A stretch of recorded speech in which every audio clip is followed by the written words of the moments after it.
Clara Whitmore's hands trembled as she pressed her stepsister's gowns that summer morning of 1815. 12 years. 12 years of silence. 12 years of being invisible in her own father's house.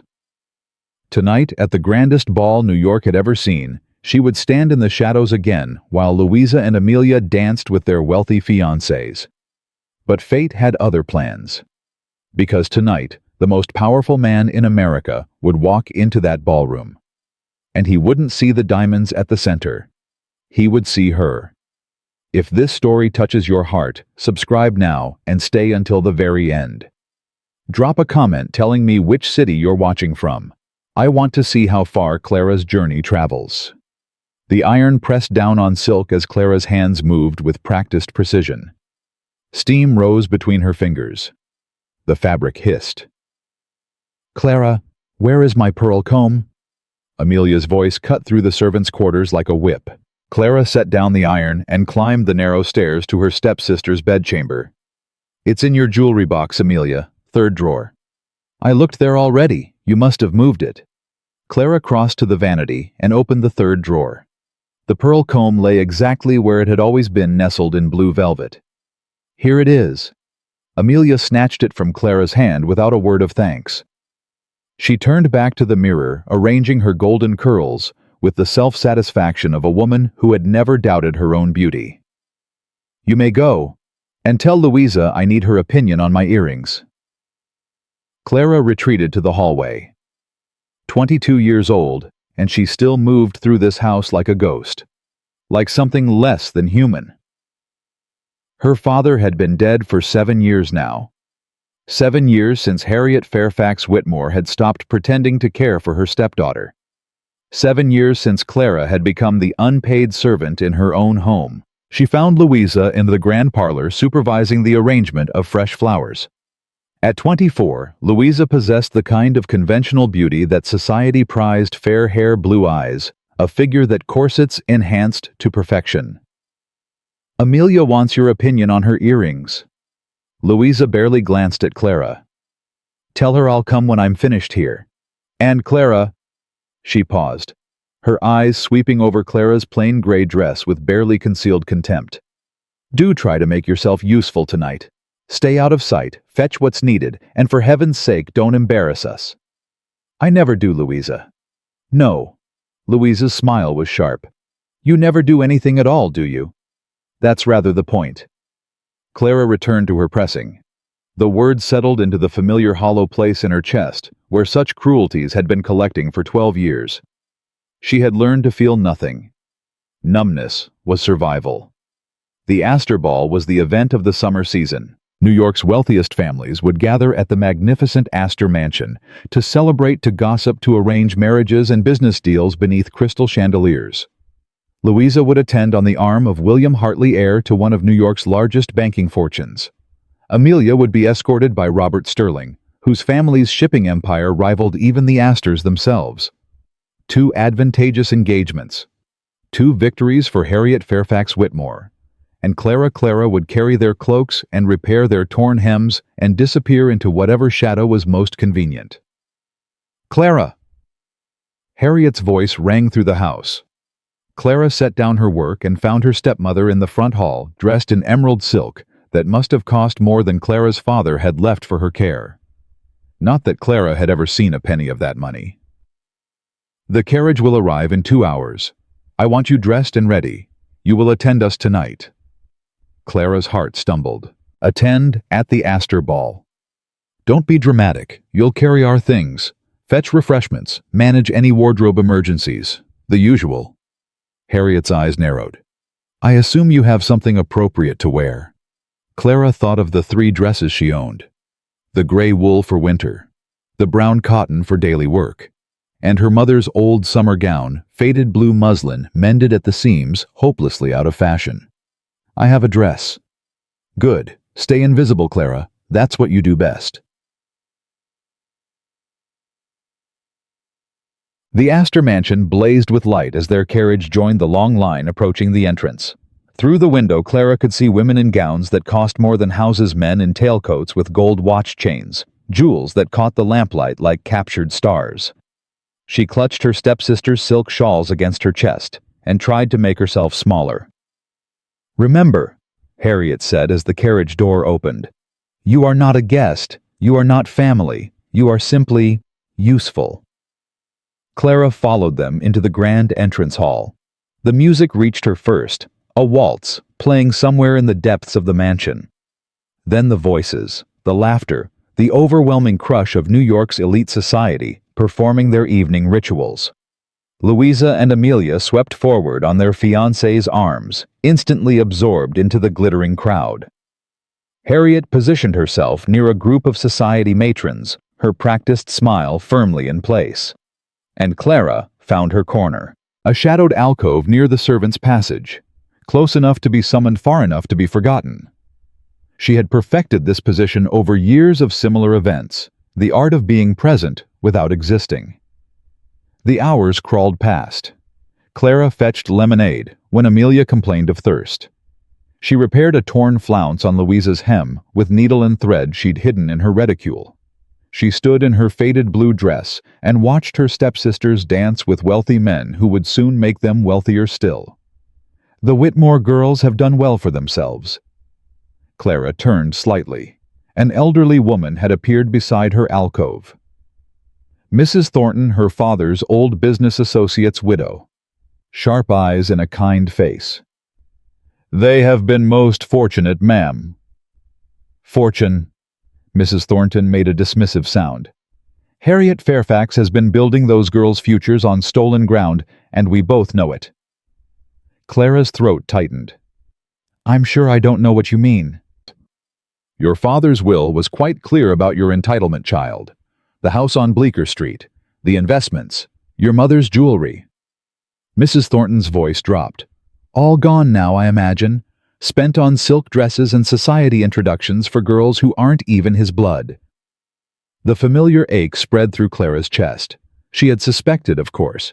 She had kept records every expense she'd witnessed, every bill she'd glimpsed, every piece of jewelry that had appeared on her stepsisters and then vanished into pawn shops when ready money was needed. But suspicion was not proof, and proof was useless without power. "There's nothing to be done about it now," Clara said quietly. "Perhaps. Perhaps not."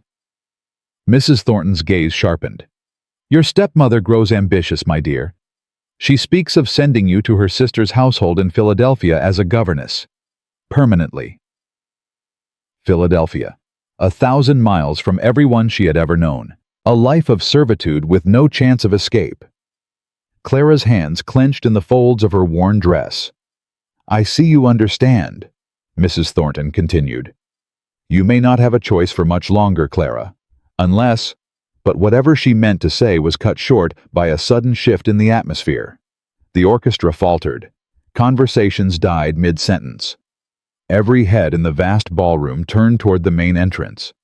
Clara couldn't see past the crowd, but she could feel the change, the collective intake of breath, the electric tension that preceded something momentous. "Who is it?" she whispered. Mrs. Thornton smiled grimly.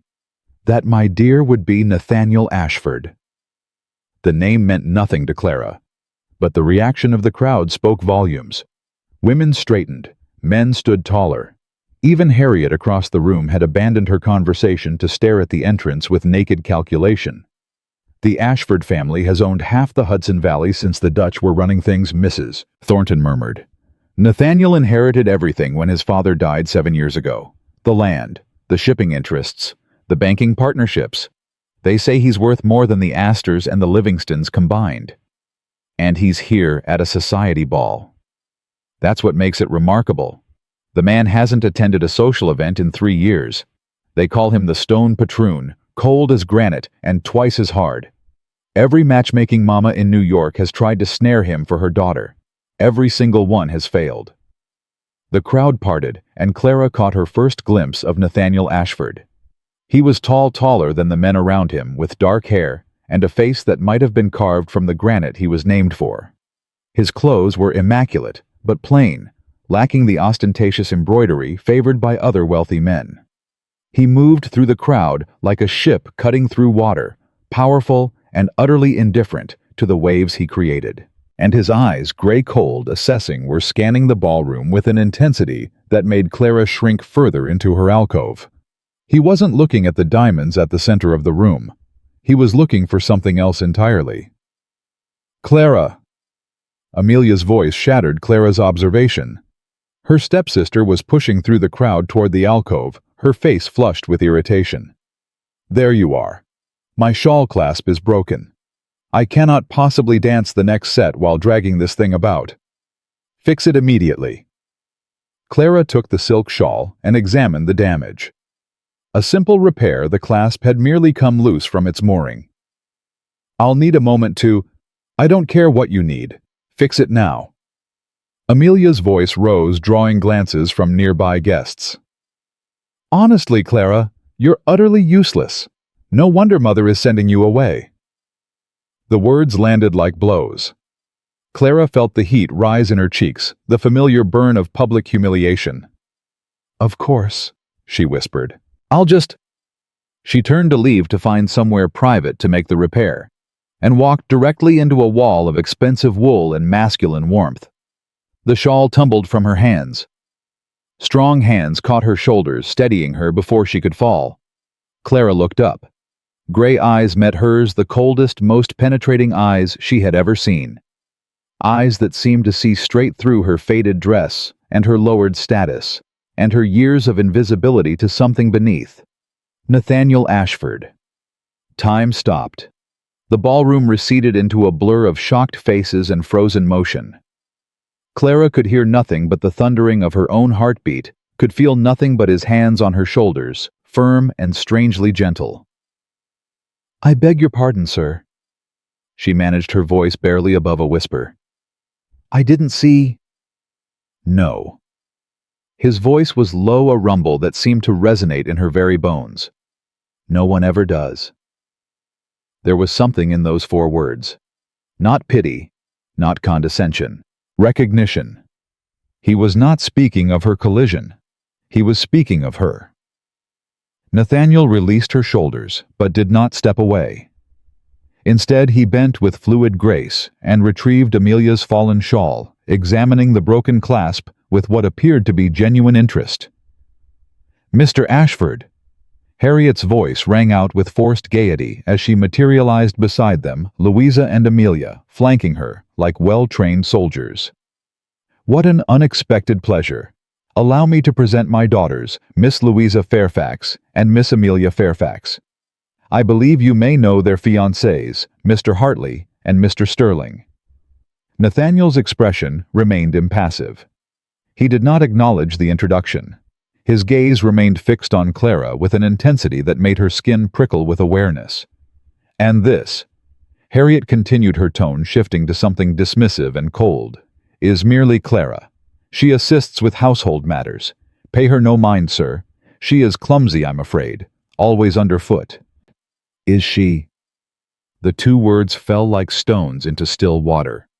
Nathaniel extended his hand, not to Louisa, not to Amelia, but to Clara.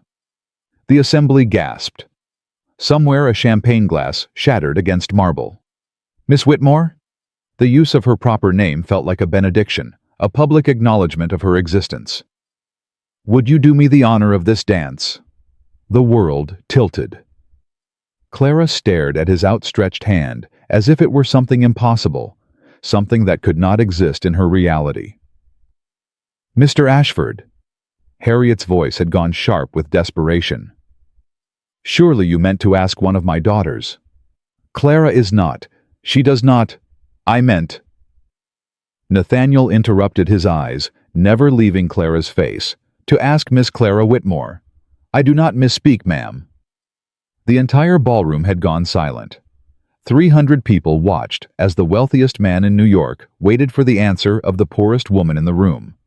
Clara looked at his hand, then at his face, and she saw beneath the granite and aristocratic composure something she recognized.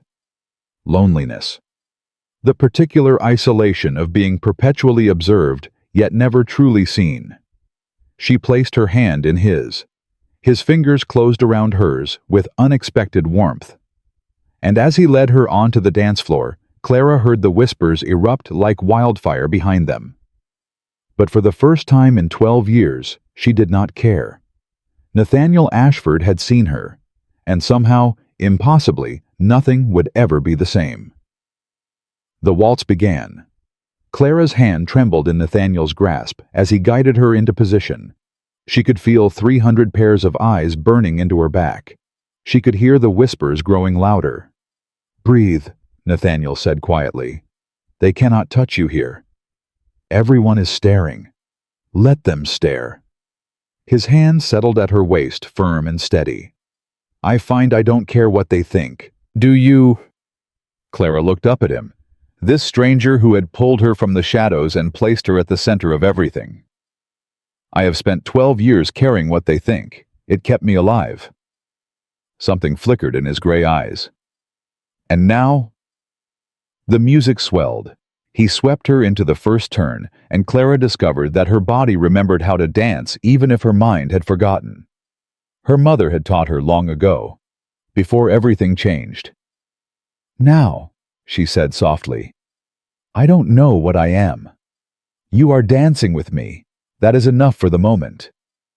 They moved together in silence. Clara was acutely aware of his hand at her waist, of the warmth radiating from his body, of the impossible reality of this moment. "Why me?" The question escaped before she could stop it. "There are 100 women here, more beautiful, more accomplished, more desperate to impress me." "Yes." Nathaniel's voice carried a bitter edge. "They see my fortune, my land, my name. They do not see me." "And you think I do?" He was quiet for a long moment. The music carried them through another turn. "When you looked at me," he said finally, "there was no calculation in your eyes, no ambition, only surprise that anyone was looking back." Clara's throat tightened. "Perhaps I am simply too tired for ambition." "Perhaps. Or perhaps you are the first honest person I have encountered in 3 years." The waltz ended. Nathaniel held her hand a moment longer than necessary. "Miss Whitmore, I wonder if I might call upon you tomorrow."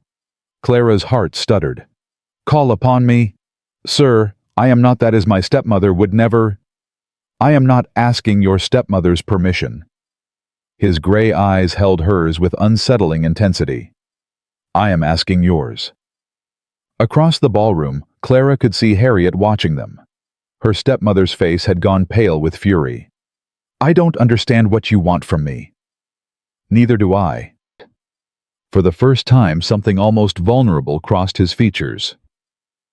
"But I intend to find out." He bowed over her hand and released her. Clara stood alone on the dance floor as he walked away, feeling as if the ground beneath her feet had turned to water. "Clara!" Harriet's grip closed around her arm like a vice. Her stepmother's nails dug through the thin fabric of her sleeve. "What did you say to him? What did you do?" "Nothing. I said nothing." "Don't lie to me." Harriet's voice dropped to a venomous hiss. "You have embarrassed this family enough for one evening. We are leaving. Now." The carriage ride home was silent. Louisa and Amelia exchanged meaningful glances. Harriet stared out the window with an expression that promised consequences. Clara pressed herself into the corner of the seat and tried not to hope. Hope was dangerous. Hope led to disappointment. She had learned that lesson long ago.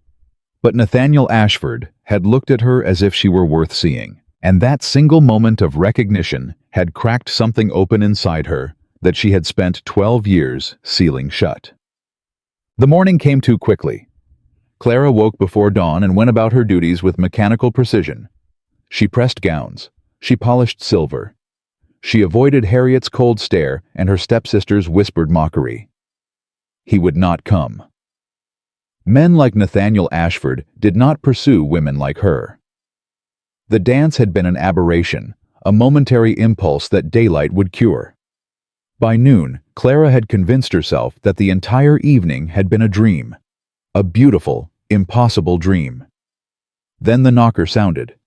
She heard the front door open, heard the butler's startled voice, heard footsteps crossing the entrance hall with purpose. "Mr. Nathaniel Ashford to see the lady of the house." Clara froze at the top of the servants' stairs. Through the banister, she could see him standing in her father's house, tall and commanding, and utterly out of place among Harriet's gaudy furnishings. He had come. "Mr. Ashford." Harriet's voice dripped with sudden warmth as she swept down the main staircase. "What an unexpected pleasure! Please do come into the parlor. May I offer you refreshment?" "I have not come for refreshment." Nathaniel's voice cut through her performance. "I have come on a matter of business." "Business?" Harriet's smile faltered. "I'm sure I don't understand. My late husband's affairs were settled years ago." "Were they?" Nathaniel withdrew a document from inside his coat. "Because according to records held by my solicitors, there remains an outstanding debt. A considerable one." The color drained from Harriet's face. "That's impossible. Thomas Whitmore borrowed $15,000 from my father in 1808 to finance a shipping venture. The loan was to be repaid within 5 years with interest. That deadline passed 3 years ago. The current sum owed with accumulated interest stands at $22,000. Clara's hand flew to her mouth. $22,000. It was a fortune. It was ruin. There must be some mistake. Harriet's voice had gone thin. "We haven't the means to. The house is mortgaged. The investments are gone. I cannot possibly. I am aware of your financial situation." Nathaniel's tone remained perfectly level. "Two advantageous engagements do not come cheaply. Which brings me to the purpose of my visit." He turned, and his gaze found Clara on the servants' stairs. "I am prepared to forgive the debt in its entirety," he said, his eyes never leaving her face. "I will require no repayment, no forfeiture of property or assets. The Whitmore name will remain unblemished. Your daughters' marriages will proceed as planned." "And in exchange?" Harriet's voice was barely a whisper. "Miss Clara Whitmore's hand in marriage." The world tilted. Clara gripped the banister as the blood rushed from her head. Marriage, to her, in exchange for a debt she had never known existed.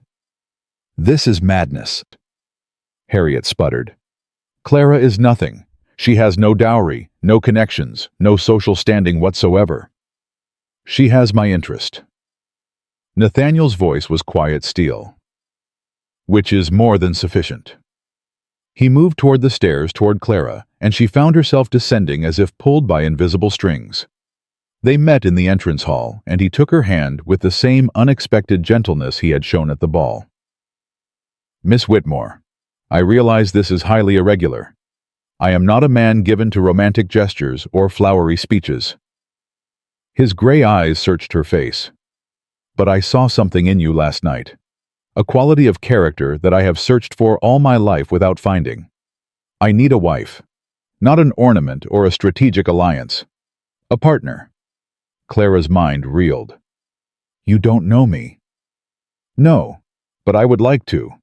And I believe you possess the intelligence, the dignity, and the strength to withstand the pressures of my position." He paused.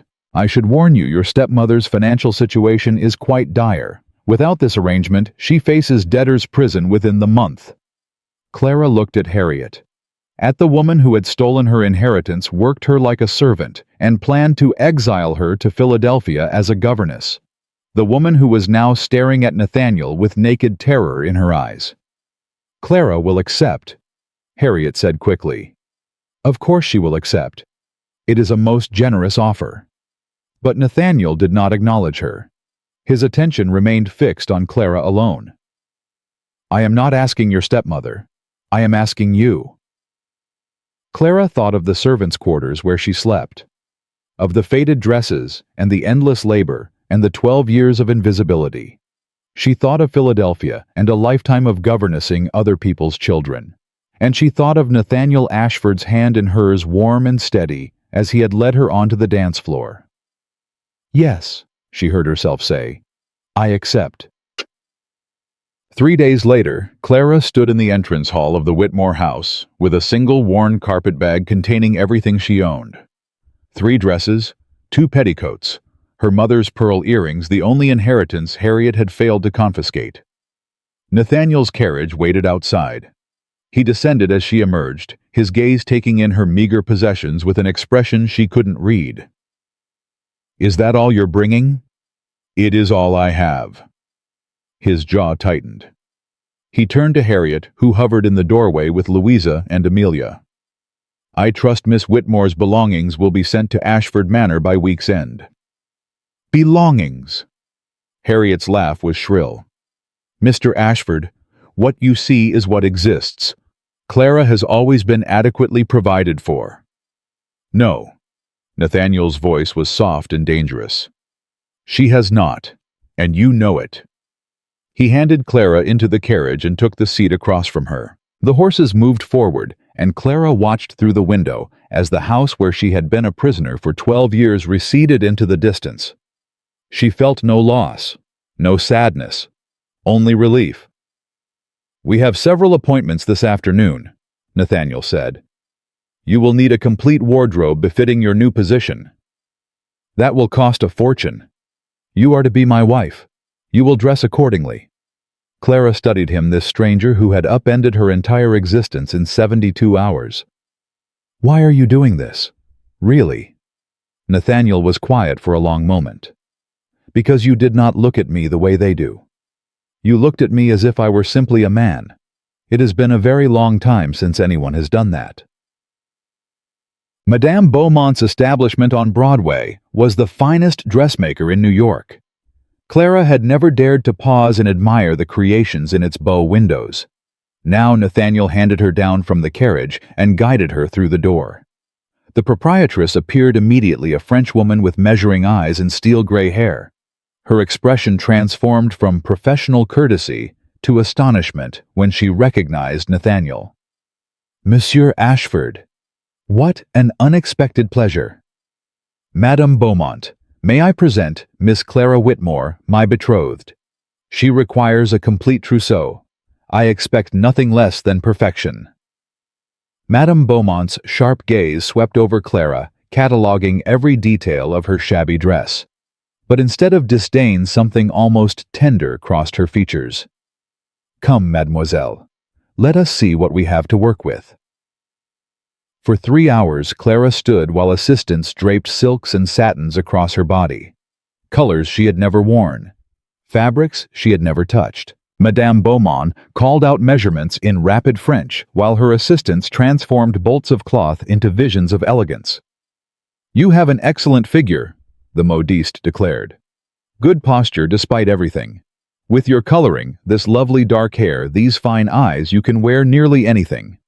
Jewel tones, I think. Sapphire, emerald, deep rose." Clara watched her reflection in the mirror and barely recognized the woman looking back. "The gentleman has requested everything," Madame Beaumont continued. "Do you understand what this means? Not 3 dresses or 5. Everything. You will have no fewer than 40 gowns. 40 gowns. Clara had owned 3 her entire adult life. "I don't know what to say." "Say nothing. Simply trust me." Madame Beaumont's expression grew shrewd. "I have dressed many brides, mademoiselle. Most arrive here giddy with triumph. You arrive looking like a woman who has accepted a sentence rather than a proposal. Why?" Clara met her gaze in the mirror. "Because I do not know how to be his wife. I have been a servant in my own home for 12 years. I know how to press gowns, not wear them. The man chose you for a reason. I suspect it has nothing to do with your ability to execute a perfect curtsy." When Clara emerged from the fitting room, Nathaniel rose from his chair. His eyes traveled over her face with an intensity that made her breath catch. "It is settled." "Oui, monsieur. The first delivery will arrive within 3 days." Nathaniel produced a bank draft that made Madame Beaumont's eyebrows rise appreciably.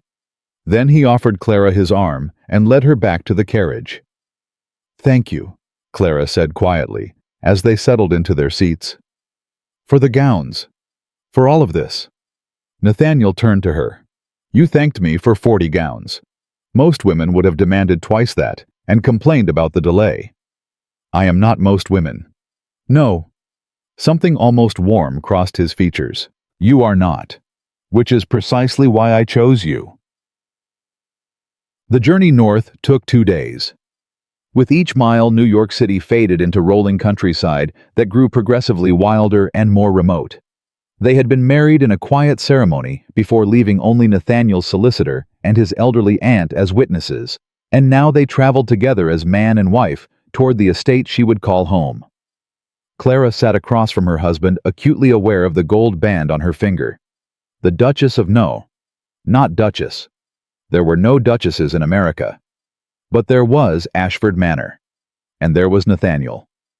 He had been largely silent during the journey, occupied with correspondence and estate documents. But occasionally he would glance up and find her watching him, and something would flicker in his expression.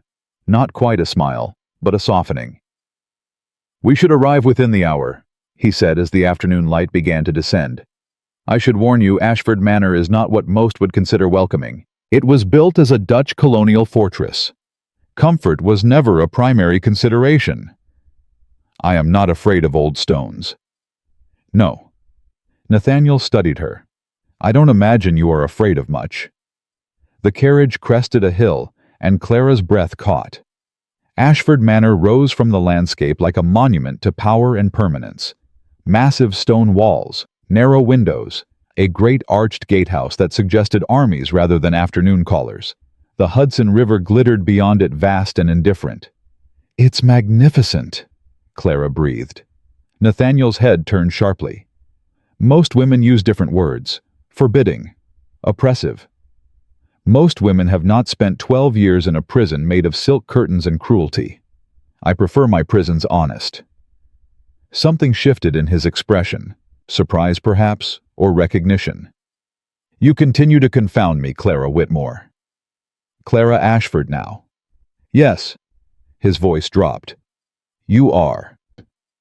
The carriage passed through the gatehouse into a vast courtyard where servants assembled in formal ranks. Clara counted at least 40 staff members, all watching with barely concealed curiosity as Nathaniel handed his unexpected bride down from the carriage. An elderly man stepped forward. Sir, welcome home, and may I extend congratulations to Mrs. Ashford. Thank you, Morrison. Nathaniel's hand remained at Clara's elbow. This is Morrison, our butler. He has served the Ashford family for 43 years. Morrison, please present the senior staff to my wife. Clara endured the introductions with as much grace as she could muster. Mrs. Callahan, the housekeeper. Mr. Pierce, the estate steward. Mrs. Walsh, the cook. A succession of names and faces that blurred together. They were all polite, all professional, but she could see the questions in their eyes. Who was this nobody who had somehow captured Nathaniel Ashford? If only they knew she wondered the same thing herself. Nathaniel guided her through massive oak doors into an entrance hall that could have swallowed the entire Whitmore house. Stone floors worn smooth by centuries of footsteps, tapestries depicting Dutch colonial history, a massive fireplace that dominated one wall. The public rooms are on this floor, Nathaniel explained. The family apartments are in the east wing. I thought you might wish to rest before dinner. But Clara had stopped before a portrait gallery that lined one wall.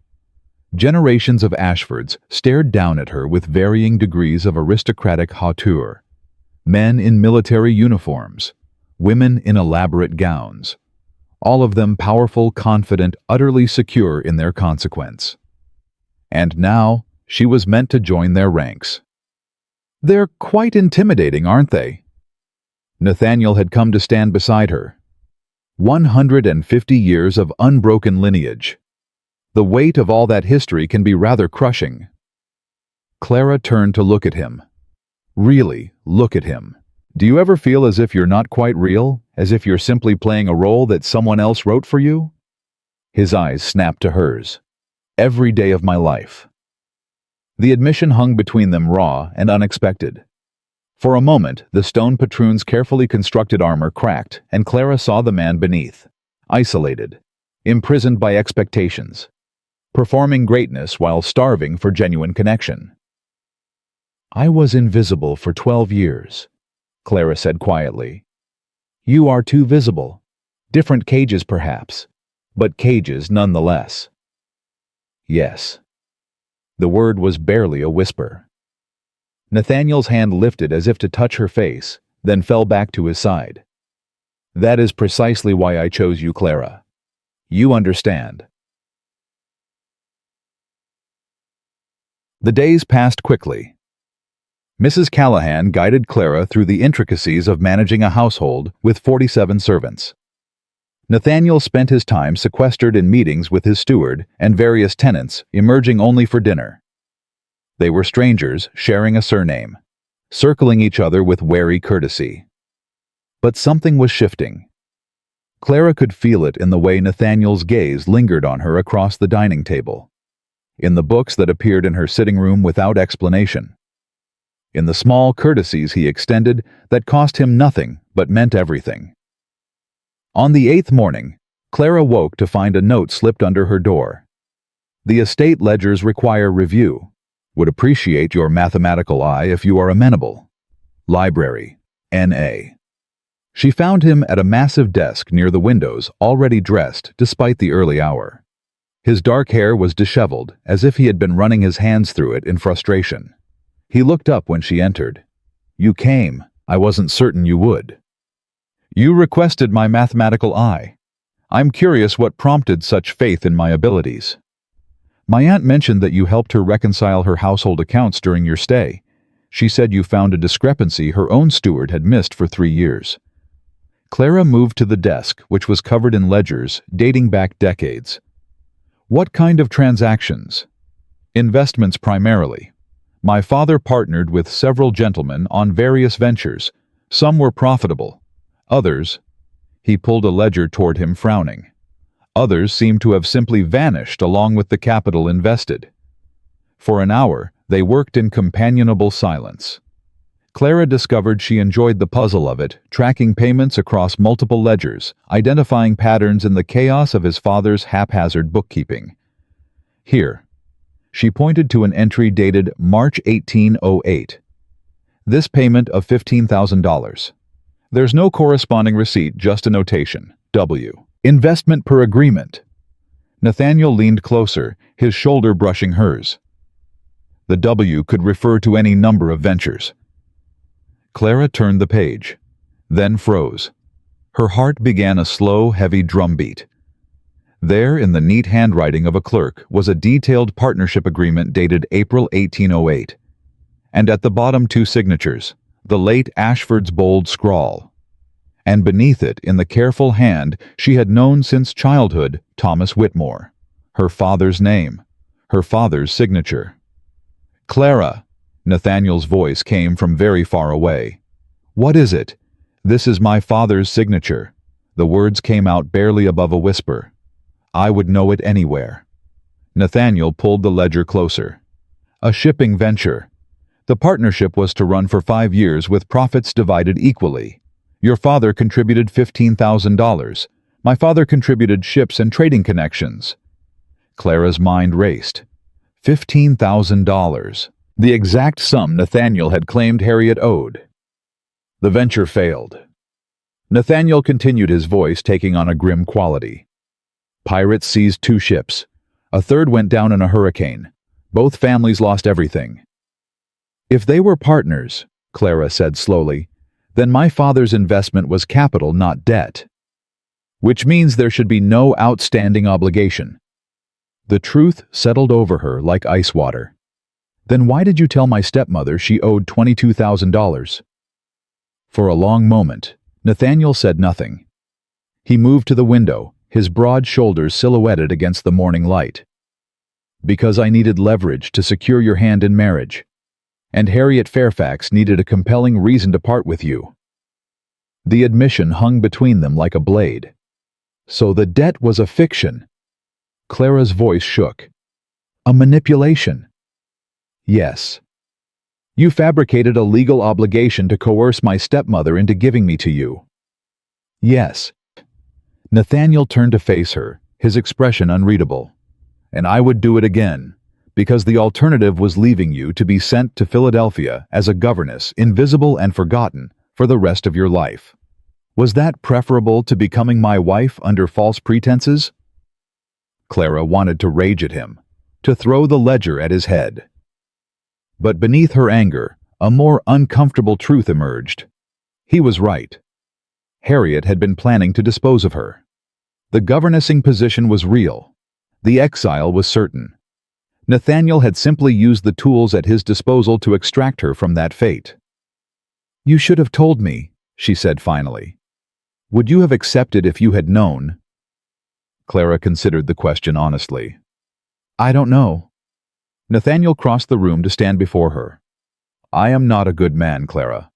I am not kind or gentle. I saw something I wanted, and I used every advantage to secure it. That is what men like me do. I am not a ship or a trading venture to be acquired. No." His voice softened. "You are infinitely more valuable.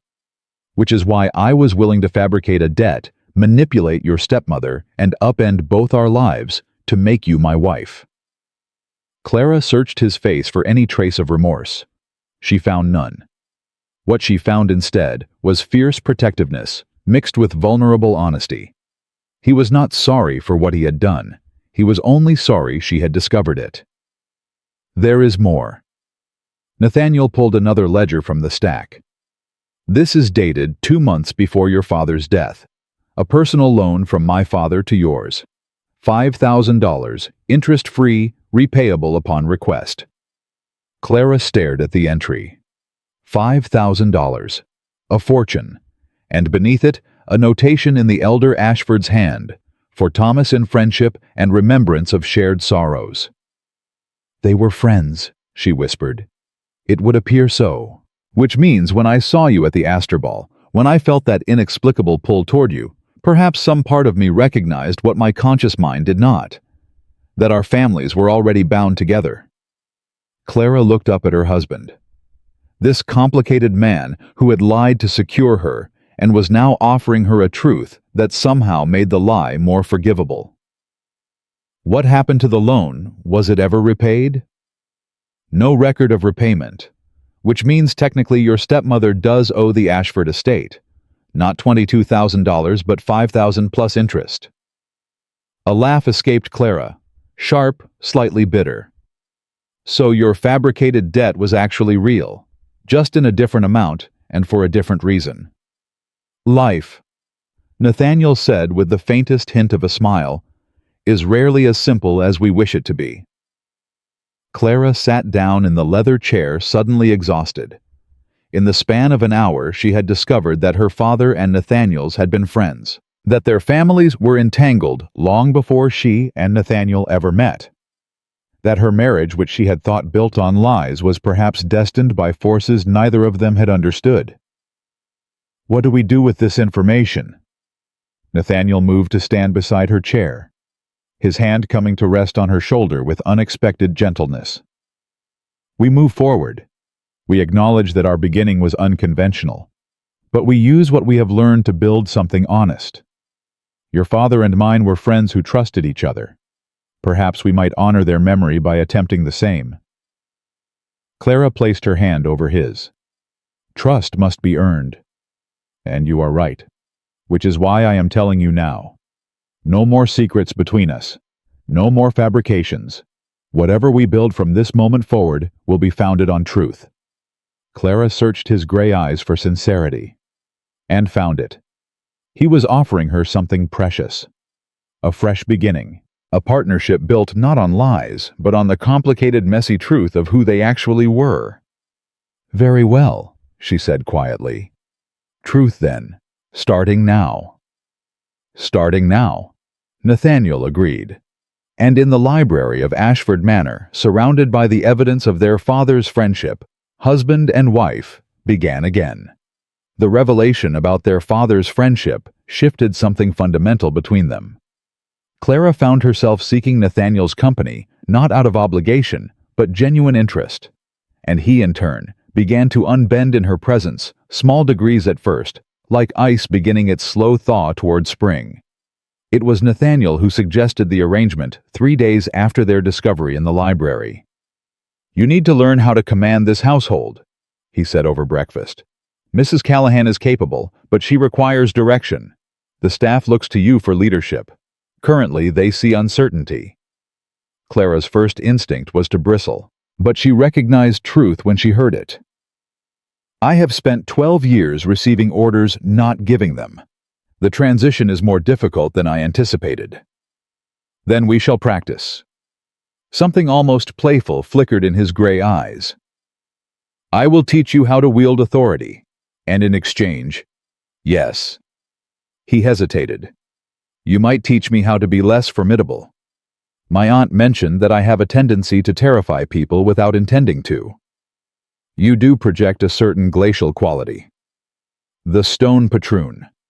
His mouth twisted. Yes, I am aware of the name. It has served me well in business negotiations, but is perhaps less ideal in personal relations. Very well. An exchange of lessons then. Authority for approachability. They began that very afternoon. Nathaniel summoned the senior staff to the morning room, where Clara sat in a high-backed chair positioned to catch the light. Mrs. Callahan, Nathaniel said, his tone carrying the weight of absolute command. My wife has some questions regarding household operations. You will provide complete transparency in all matters. The housekeeper curtsied. Of course, sir. Nathaniel turned to Clara, one eyebrow raised in expectation. She understood the challenge. He had created the opening. She must walk through it. Clara straightened her spine. Mrs. Callahan, I have reviewed the household accounts. I noticed the expenditure for candles has increased by 30% over the past quarter. Please explain. Mrs. Callahan's eyes widened slightly. Well, ma'am, we have been preparing more rooms for potential guests, and Mr. Ashford often works late in the library. I see. And has my husband been working later than usual? Or is this a long-standing pattern? More recent, ma'am. Since your arrival, actually. Clara glanced at Nathaniel. He maintained his impassive expression, though she detected the faintest hint of color on his cheekbones. He had been avoiding his chambers. Staying in the library until exhaustion forced him to seek his bed, maintaining the careful distance between them. Then we shall install additional oil lamps in the library, Clara decided. More cost-effective than candles, and better for my husband's eyes. Please coordinate with Mr. Pierce regarding the purchase. Very good, ma'am. After the housekeeper departed, Nathaniel leaned back in his chair. Well done. You identified the issue, proposed a practical solution, and gave clear direction. That is precisely how authority functions.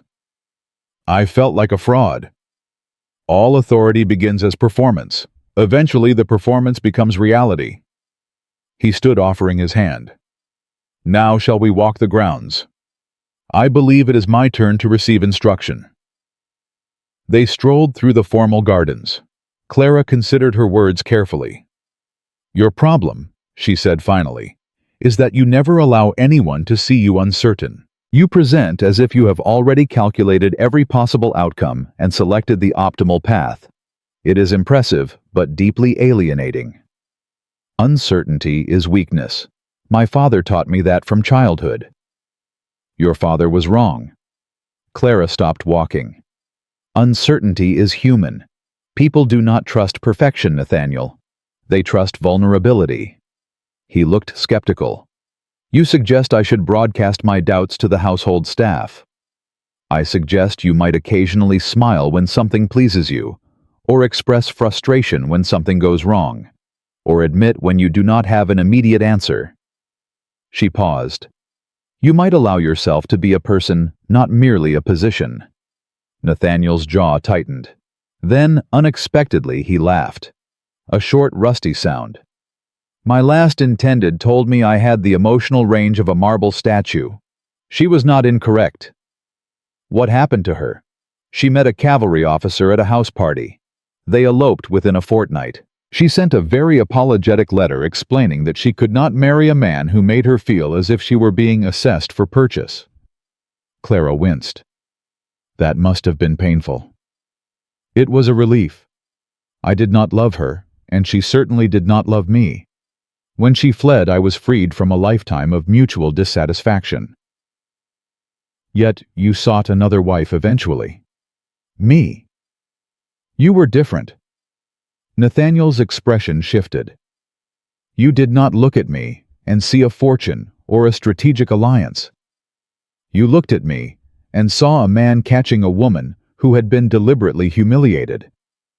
You saw me as someone capable of kindness. Clara felt warmth bloom in her chest. You were kind. You did not have to intervene. I could not do otherwise. The cruelty was intolerable. He paused. And you standing there in your mended dress with such dignity despite their mockery, you were the most genuinely courageous person I had ever encountered. They had reached a secluded corner of the garden, where a stone bench sat beneath an ancient oak. Clara settled onto it, and after a moment's hesitation, Nathaniel sat beside her. Tell me something true, Clara said. Something you have never told anyone. He was quiet so long she thought he might refuse. I am terrified of becoming my father, he said finally. He was brilliant, accomplished, respected, and utterly alone. He died surrounded by servants and solicitors, but no one who genuinely mourned him as a person. I looked at his funeral and realized I was following his exact path. And then you met me. And then I met you. Nathaniel's hand found hers on the bench. I thought perhaps if I married someone who had known true loneliness, someone who understood isolation from the opposite perspective, we might find a way to be less alone together. That is the saddest and most honest marriage proposal I have ever heard. It was not a proposal. The proposal involved fabricated debts and strategic manipulation. True, Clara turned to face him. But this honesty is worth far more than any romantic declaration. Nathaniel's thumb traced small circles on her palm. You have not yet fulfilled your part of our bargain. I have not smiled once during this conversation. You laughed earlier. That counts. That was a derisive bark, not a genuine expression of pleasure. Clara considered him thoughtfully. Then, with deliberate mischief, she said, Mrs. Callahan told me that you have been leaving books in my sitting room. Poetry specifically. Byron, Wordsworth, even some scandalous French novels. Nathaniel's expression went carefully blank. I have no idea what you are referencing. And yesterday I found a lap desk in my chambers that I did not request. Mahogany with mother-of-pearl inlay, equipped with the finest stationery. Pure coincidence. And this morning there were hothouse flowers on my breakfast tray. Roses specifically not from the garden, which means someone sent to New York for them. The corner of Nathaniel's mouth twitched. I may have mentioned to the head gardener that you admired roses. You are courting me, Nathaniel, after we are already married. Clara leaned closer. That is possibly the most endearing thing I have ever witnessed. I am doing no such thing. I am merely ensuring my wife has appropriate accommodations. You are courting me with books and flowers and beautiful writing desks because you do not know how to simply say that you enjoy my company. Nathaniel's control finally broke. A smile spread across his face, genuine warmth transforming his severe features into something almost boyish. You are absurdly pleased with yourself for deducing this. I am, and you are smiling. A real smile. We have both succeeded in our lessons. You are going to be utterly impossible to live with, aren't you? Undoubtedly, but you chose me specifically because I am not a marble statue either. I did. Nathaniel's hand tightened on hers. And I find I am profoundly grateful for that choice. The letter arrived the following week. Clara recognized her stepmother's handwriting immediately, the elaborate flourishes that suggested refinement while barely concealing vulgarity. Harriet writes that she and my stepsisters wish to pay us a visit, Clara said, setting the letter aside with more force than necessary. Along with their husbands. She suggests a week's stay would be most agreeable as they are traveling north, and Ashford Manor lies conveniently on their route. Nathaniel looked up from his correspondence. Conveniently. How thoughtful of them to remember our existence now that you are mistress of this estate. You need not agree to this. I have no desire to see them. which is precisely why we shall invite them. Nathaniel's voice took on a steely quality. They come to assess whether the poor orphan has embarrassed herself, to mock your lack of pedigree and remind you of your place. We shall disabuse them of several notions simultaneously. Nathaniel, trust me. His gray eyes met hers with something that might have been protective fury. You have spent 12 years enduring their cruelty. Allow me 1 week to return it with interest. 3 days later, the Fairfax party arrived in a cavalcade of carriages designed to impress. Luggage strapped to every surface, liveried servants trailing behind.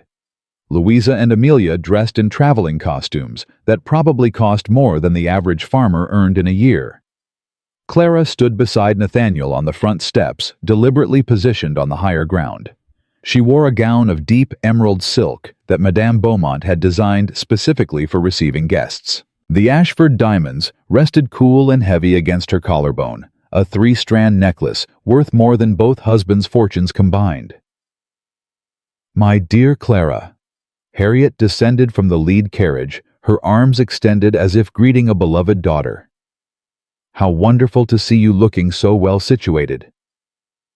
Mrs. Fairfax. Clara's voice was cordial, distant. Welcome to Ashford Manor. Louisa and Amelia emerged next, flanked by their husbands. William Hartley was a portly man of 40 with thinning hair and the florid complexion of someone too fond of port. Robert Sterling appeared younger, but carried himself with the pompous self-importance of inherited wealth. Mrs. Ashford. Louisa executed a curtsy that somehow managed to convey condescension.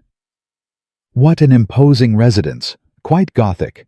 I confess I prefer the more modern sensibilities of our townhouse in New York. Yes. Nathaniel said, his tone perfectly pleasant and utterly devastating. I have heard that newer establishments often compensate for their lack of historical significance with an abundance of decoration. Ashford Manor was built to endure. It has been in my family for 150 years. We value substance over fashion. William Hartley's face reddened. Louisa's smile became fixed. Nathaniel continued without pause, turning to Robert Sterling. And Mr. Sterling, welcome. I trust your journey was not too taxing. I understand your father's shipping business has been struggling since the war ended. Competition from more established firms, I believe. It was delivered with perfect courtesy, but the insult was unmistakable. My father is managing, Sterling said stiffly. How admirable. Commerce can indeed elevate a family given sufficient time and advantageous marriages. Clara watched her husband eviscerate them with surgical precision. Part of her wanted to stop him. Part of her had waited 12 years for this moment. The week that followed was a masterclass in aristocratic warfare. At dinner the first evening, Harriet made the mistake of commenting on the quaintness of serving only 4 courses rather than the elaborate 8-course meals fashionable in New York society. We find excessive dining tedious, Nathaniel replied. Governor Clinton himself commented during our last meeting that the Ashford household sets a standard of elegant restraint, but I suppose those newly elevated to wealth might feel the need to demonstrate their fortune through ostentation. It is quite understandable, really.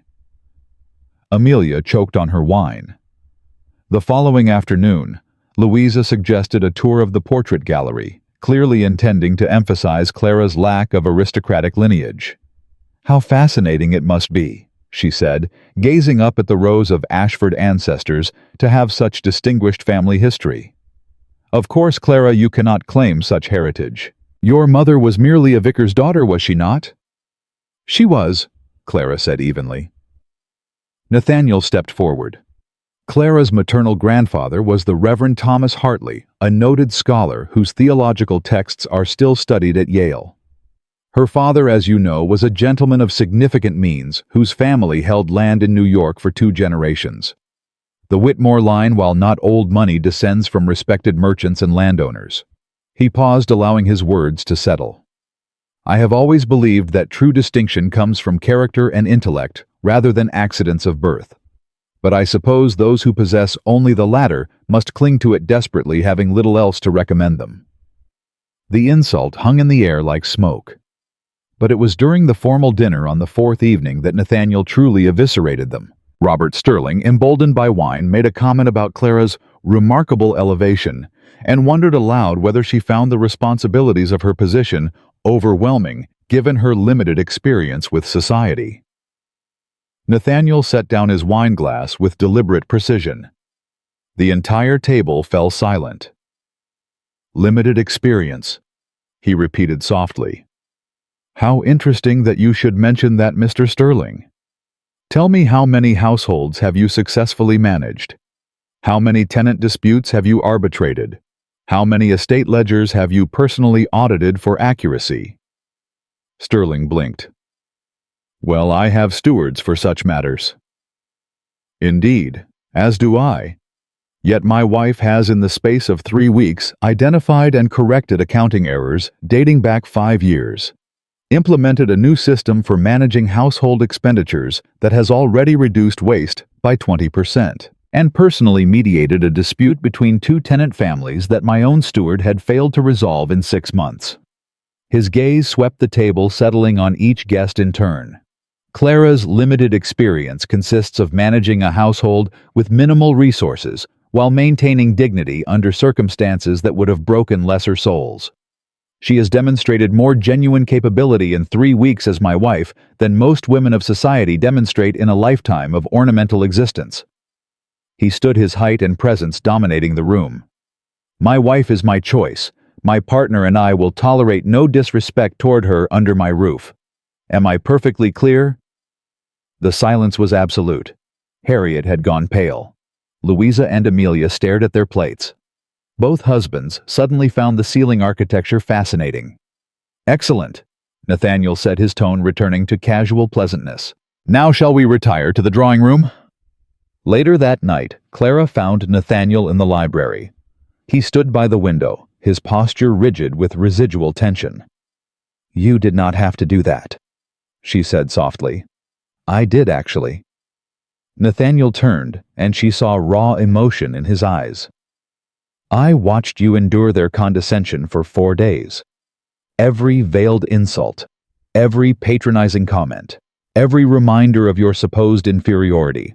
And you responded with grace and dignity while they proved themselves to be exactly what I have always known such people to be: small-minded, insecure, and utterly without substance." Clara crossed the room to stand before him. "You were magnificent." "I was furious." His hands came up to frame her face. "They treated you as if you were still the invisible orphan they could dismiss. They have no concept of what you truly are." "And what am I?" "Extraordinary." The word was fierce, brilliant, resilient, kind, despite every reason to have become bitter. "You are worth 100 of them, Clara, 1,000. And I will spend every day ensuring they and everyone else understands that truth." Clara's throat tightened. "No one has ever defended me before." "Then they were fools." Nathaniel's thumb traced her cheekbone. "You are my wife, my partner, and I protect what is mine." "Yours," Clara repeated softly. "If you will have me." Something vulnerable crossed his face. "I know this began as a transaction, but it has become something more for me, Clara.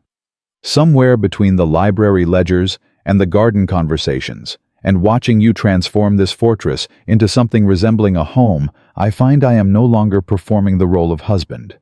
I am simply being one." Clara's heart expanded in her chest. "And I am no longer performing the role of wife." "No." Nathaniel's voice dropped to a whisper. "You are becoming one. To me. Only me."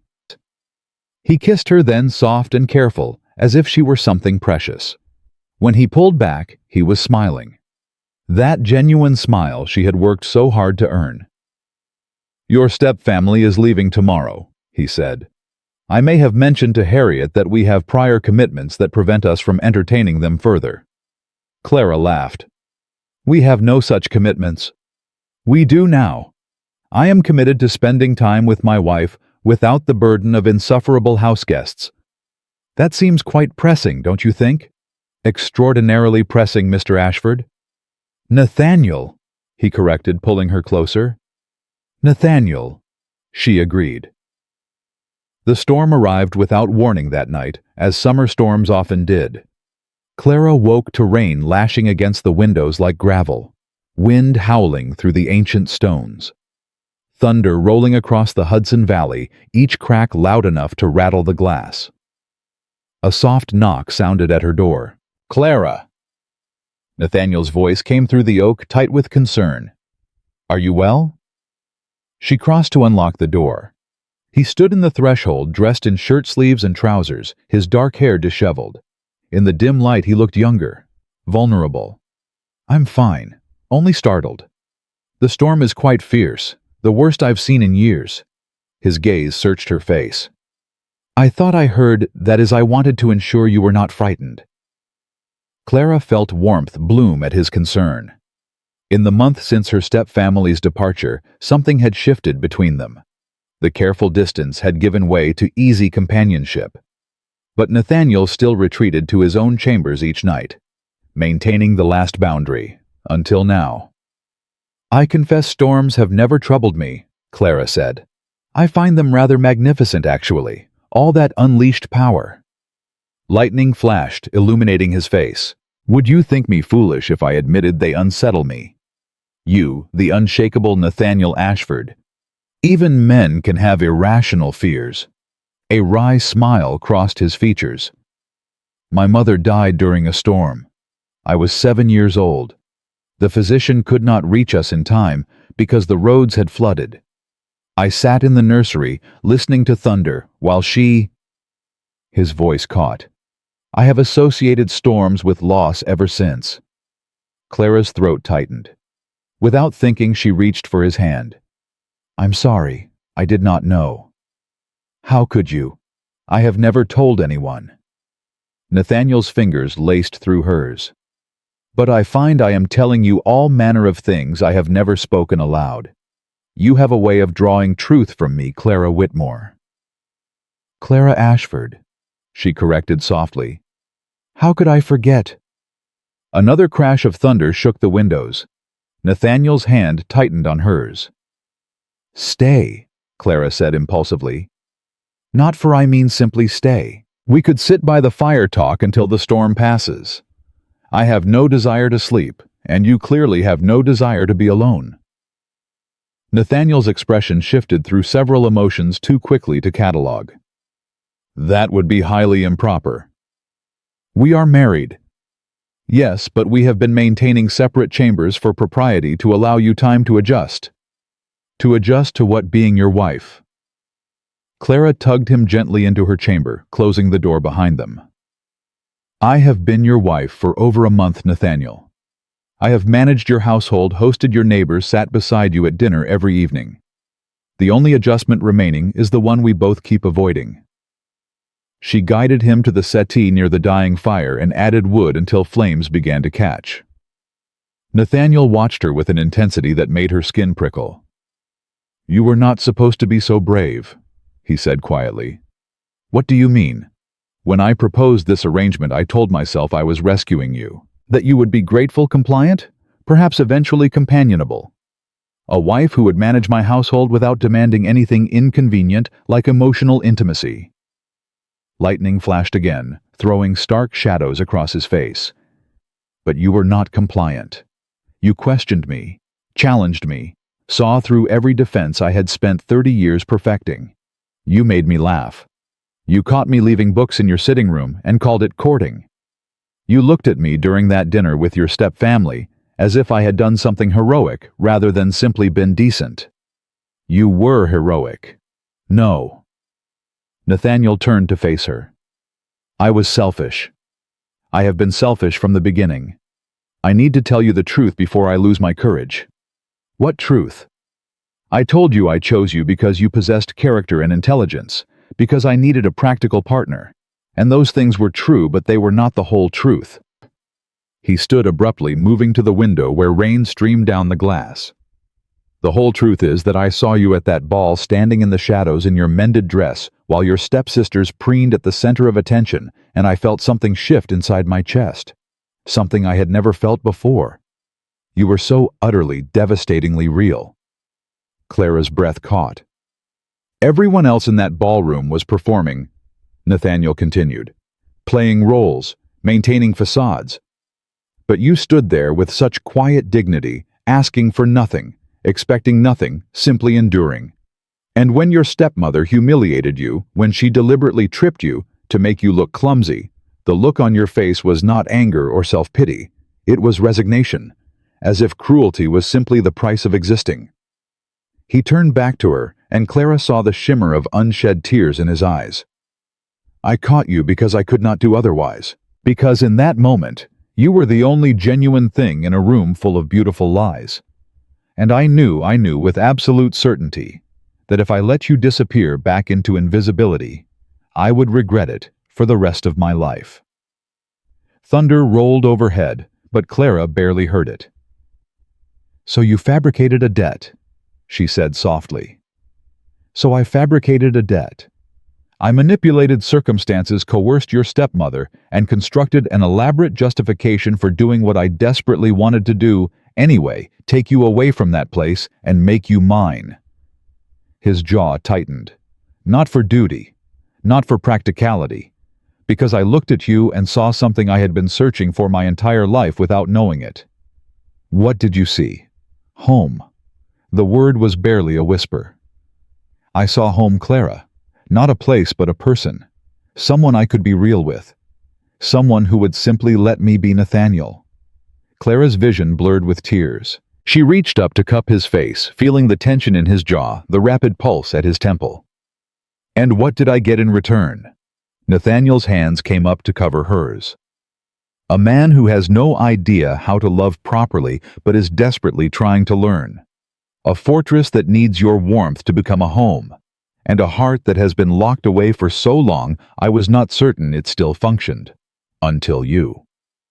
Until me, Clara repeated. Until you. Nathaniel's voice broke. I am not asking you to love me, Clara. I know this began wrong, built on lies and manipulation. But I am asking if you might allow me to love you, to court you properly, even though we are already married, to earn what I took by deception. Clara felt tears spill down her cheeks. You impossible man.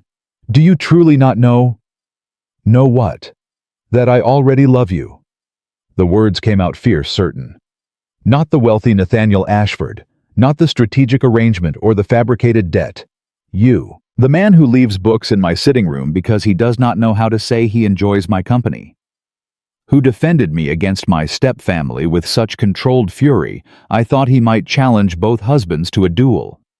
Who is afraid of storms because they remind him of losing his mother, but came to check on me anyway. Nathaniel made a sound that might have been a laugh or a sob. That is remarkably foolish of you. Yes. Well, we are both apparently prone to foolish decisions. You married a penniless orphan. I fell in love with a man who thinks emotions are strategic weaknesses. I do not think that anymore. Nathaniel pulled her against him. You have comprehensively destroyed that particular delusion. They stood together while the storm raged outside two people who had found each other through deception and chosen each other through truth. Stay with me, Clara whispered against his chest. Not in separate chambers maintaining proper distance. Stay with me, Be my husband in truth, not just in name. Nathaniel pulled back enough to search her face. Are you certain? I have never been more certain of anything. Clara rose on her toes to press her lips to his. I choose you, Nathaniel. Not the fortune, not the estate, not the strategic alliance. You. Only you. He kissed her then, with a desperation that spoke of months of restraint finally breaking. When they finally broke apart, both breathing hard, Nathaniel rested his forehead against hers. I love you, he said. The words awkward and unpracticed, but utterly sincere. I do not know how to do this properly.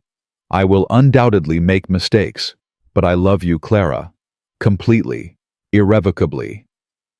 That, Clara said, smiling through her tears, is all I have ever wanted to hear. Outside, the storm began to ease. The thunder grew more distant, the rain softening to a steady patter. But inside Clara's chamber, a different kind of storm had finally broken, the kind that cleared the air and left everything cleaner, brighter, more real than before. Nathaniel lifted her in his arms with surprising gentleness. "No more separate chambers," he said.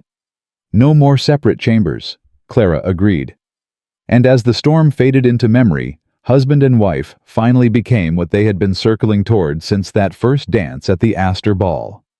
Not a strategic arrangement. Not a rescue mission. Two people choosing love in the wreckage of loneliness. Real. Raw. Irrevocably theirs. The letter arrived on a September morning, delivered not by regular post, but by a New York solicitor who insisted on speaking with Nathaniel immediately. Clara was in the morning room reviewing household menus when Morrison appeared with a troubled expression. "Ma'am, there is a Mr. Cornelius Blackwood requesting an audience with Mr. Ashford on a matter of utmost urgency. He claims it concerns the validity of your marriage." The words hit Clara like a physical blow. She set down her pen with careful precision. "Where is my husband?" "In his study, ma'am. He has asked that you join him."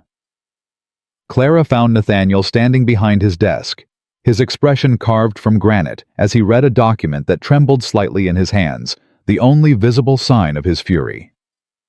Mr. Blackwood, a thin man with nervous eyes, stood at a respectful distance. "Clara." Nathaniel's voice was dangerously soft. "Mr. Blackwood has brought a petition from your stepmother." "What kind of petition?" "An annulment suit." Nathaniel's jaw tightened. "Harriet claims that our marriage was contracted under false pretenses and should be declared void. She has submitted this petition to the court in Albany with supporting documentation." Clara felt the room tilt. "What documentation?" Mr. Blackwood cleared his throat nervously. "Mrs. Fairfax has produced a certificate of indenture dated 6 months prior to your marriage to Mr. Ashford. The document indicates that you, Miss Clara Whitmore, were legally bound as an indentured servant to Mrs. Fairfax for a period of 7 years in exchange for room, board, and care following your father's death." The words landed like blows. "According to the law," Mr. Blackwood continued miserably, "an indentured servant cannot enter into a legal contract of marriage without the express consent of their master." Clara gripped the back of a chair to steady herself. "That is absurd. I was never indentured. My father left me in Harriet's guardianship, not her servitude." "Nevertheless, ma'am, the document bears what appears to be your signature, witnessed by 2 parties and properly sealed. Mrs. Fairfax's solicitor argues that your marriage to Mr. Ashford was therefore illegal from its inception." Nathaniel moved around the desk with predatory grace. "Show me this document, Mr." Blackwood produced a yellowed paper from his leather case with trembling hands. Clara watched as Nathaniel examined it with meticulous attention. She could see the moment he recognized something, a slight narrowing of his eyes. "This is dated March 1808, Nathaniel said quietly, "which would have made Clara 17 years old at the time of signing." "Yes, sir." "And these witnesses, Mrs. Peterson and Mr. Davies, are they available to testify to the authenticity of this document?" "Mrs. Peterson passed away 2 years ago, sir. Mr. Davies has not been located." "How convenient." Nathaniel's tone could have frozen fire. "And Harriet's purpose in bringing this suit now nearly 3 months after our marriage, what does she hope to achieve?" Mr. Blackwood shifted uncomfortably. "If the marriage is annulled, Sir, Miss Clara, or rather Miss Whitmore, would revert to her previous legal status as an indentured servant, Mrs. Fairfax would have the right to reclaim her and enforce the terms of the indenture." Clara's stomach turned. Reclaim her, as if she were property to be retrieved. "She wants to take me back," Clara whispered, "to punish me for escaping." "More than that." Nathaniel's voice was deadly calm. "If our marriage is annulled, the debt I forgave would be reinstated." Harriet would once again owe the Ashford estate $22,000. By reclaiming you as her indentured servant and invalidating the marriage contract, she eliminates both her financial obligation and her humiliation at seeing you elevated above her own daughters. The brilliance of the scheme was almost admirable in its cruelty. There is more, sir. Mr. Blackwood pulled another paper from his case. Mrs. Fairfax has also filed a separate petition claiming that, as Miss Clara's legal guardian and holder of her indenture, she is entitled to claim any property or inheritance that would have passed to Miss Clara from her father's estate. She argues that a small property in Connecticut that was held in trust until Miss Clara's 25th birthday should be transferred to her as compensation for expenses incurred. Nathaniel went very still. Clara has an inheritance, a property. I did not know. Clara's voice shook. My father never mentioned Harriet, never said, Of course she did not. Nathaniel's hand clenched around the document. She kept you in ignorance while she plotted to steal what was rightfully yours. He turned to the solicitor. Tell me, Mr. Blackwood, what is your role in this affair? Are you Harriet's solicitor? No, sir. I represent the court. I am merely delivering the petition as required by law. I have no personal stake in the matter. Then allow me to clarify something. Nathaniel's voice dropped to a whisper that carried more menace than a shout. This document is a forgery. I would stake my reputation on it. The signature may superficially resemble my wife's hand, but if examined by an expert, I suspect it will prove to be a poor imitation. The witnesses are conveniently dead or unavailable. And the timing of this indenture is utterly inconsistent with the facts of Clara's residence in that household. Mr. Blackwood looked thoroughly miserable. Sir, I understand your position, but the court must examine the evidence presented. Mrs. Fairfax has also provided testimony from both your wife's stepsisters, corroborating the claim that Miss Clara was indeed treated as an indentured servant during her time in their household. Of course they have. Clara's voice came out bitter. Louisa and Amelia would swear to anything their mother asked. Nathaniel turned to her, and Clara saw controlled fury burning in his gray eyes. This will not stand. I will not allow her to take you. The law. Damn the law. Nathaniel's composure cracked. I will not lose you to a forged document and the machinations of a woman whose cruelty knows no bounds. Do you understand me, Clara? I will burn every bridge spend, every penny call, in every favor I possess before I allow Harriet Fairfax to reclaim you as property. Clara felt tears prick her eyes. Nathaniel! Mr. Blackwood! Nathaniel's attention snapped back to the solicitor. You will inform the court that Nathaniel Ashford formally contests this petition. I will retain the finest legal minds in New York to examine every aspect of this supposed indenture. And I will personally ensure that if Harriet Fairfax has indeed committed forgery and perjury in pursuit of this scheme, she faces the full legal consequences of her actions. Yes, sir. Mr. Blackwood gathered his papers with obvious relief. The court will schedule a hearing within the month. You will be notified of the date. After the solicitor departed, Clara sank into a chair, her legs suddenly unable to support her. Nathaniel was beside her, immediately kneeling, so that their eyes were level. We will fight this, he said fiercely, and we will win. What if we do not? What if the court believes her? What if they decide the indenture is valid and the marriage was illegal? Clara's voice broke. Nathaniel, I cannot go back to that house. I cannot be her servant again. I would rather... Stop. Nathaniel's hands framed her face with desperate tenderness. Do not finish that thought. You will not go back. I swear it on everything I hold sacred. You cannot promise that. The law is a tool, and I know how to wield tools. Nathaniel's expression turned calculating. Harriet has made several critical errors. First, she has underestimated my resources and my willingness to deploy them. Second, she has assumed that forging a document will be sufficient, when in truth, forgery leaves traces that experts can detect. And third, his voice softened. She has assumed you are still the powerless orphan she once controlled. But you are not. You are Clara Ashford, and I protect what is mine."